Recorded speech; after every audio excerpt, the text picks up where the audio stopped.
The knit stitch.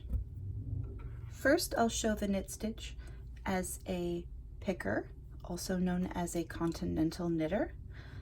After a few stitches, I'll switch to the European or throwing style.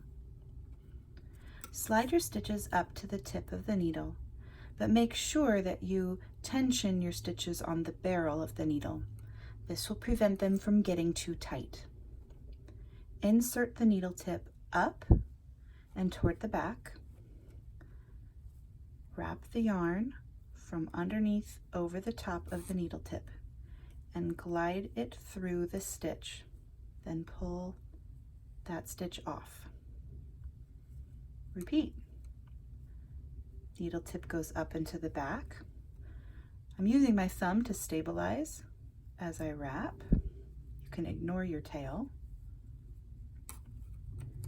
Pull the stitch through and it comes off the other side.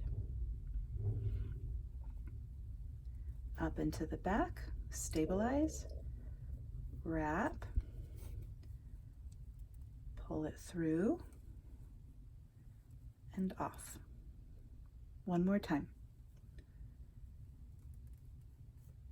The needle tips go up and through the back.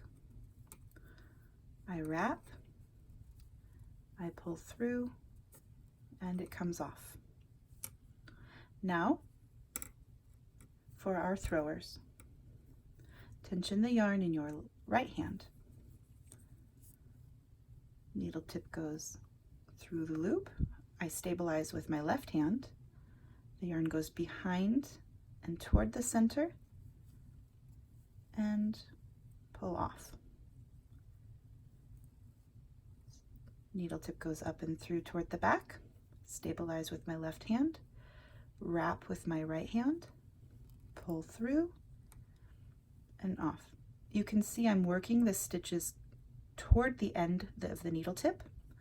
I'm also using my thumb and index finger to keep the stitches that are on the needles safe so they don't pop off, but that I don't tighten my stitch or yank down on the stitch, but allow the stitch to be sized according to the barrel of the needle. If you complete each stitch by yanking, you're going to tighten them too much. If you tighten your stitch on the tip of the stitch, you are not even going to be able to slide them down the needle. They'll be too tight. So a good rule of thumb is that they should slide easily, but if you wiggle your needles, they shouldn't fall off the needle. Let's finish this row.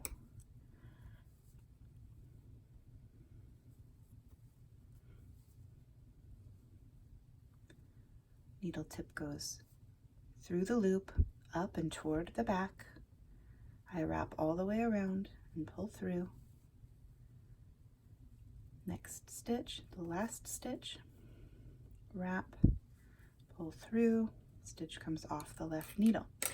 Now this is very key.